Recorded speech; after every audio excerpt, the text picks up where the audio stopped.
Doctor Agarwal's கண் மருத்துவமனை இலவச கண் பரிசோதனையை வழங்குகிறது. Book appointment now.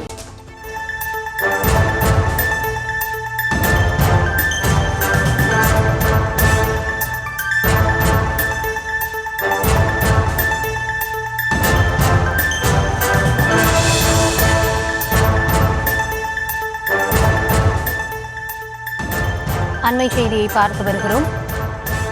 வால்பாறையில் தாயின் கண்முன்னே சிறுமியை தூக்கிச் சென்று சிறுத்தை கொன்ற சம்பவத்தில் சிறுத்தையானது வனத்துறையினர் வைத்த கூண்டில் சிக்கியிருப்பது குறித்தான ஒரு அண்மை செய்தியை பார்த்து வருகிறோம். சிறுமியை கொன்ற சிறுத்தை 3 நாட்களுக்கு பிறகு வனத்துறையினரால் பிடிக்கப்பட்டிருக்கிறது. இது குறித்த விரிவான விவரங்களுக்காக இணைக்கிறார் எம்முடைய செய்தியாளர் கருப்பசாமி.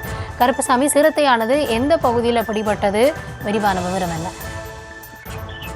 கோவை மாவட்டம் வால்பாறையை அடுத்த பச்சமலை எஸ்டேட் தென்பிரிவு பகுதியில் ஜார்க்கண்ட் மாநிலத்தைச் சேர்ந்த சிறுமியை தூக்கிச் சென்ற சிறுத்தை வனத்துறை 3 நாட்களாக 2 கூண்டுகள் மூலமாக பிடிப்பதற்காக ஆய்வு மேற்கொண்டது. இன்று இரவு ஒரு கூண்டில் சிறுத்தை சிக்கியுள்ளது. இதனால் வனத்துறை நிம்மதி தெரிவித்து விட்டுள்ளனர். மேலும் வால்பாறை பகுதியில் அடிக்கடி இது போன்ற வனவிலங்குகளின் ஆதிக்கம் அதிகரித்து வருவதால் வனத்துறையினர் தீவிர கண்காணிப்பில் ஈடுபட்டு வருகின்றனர். விவரங்களுக்கு நன்றி கருப்பசாமி. டாக்டர் அகர்வால்ஸ் கண் மருத்துவமனை இலவச கண் பரிசோதனையை வழங்குகிறது. Book appointment now.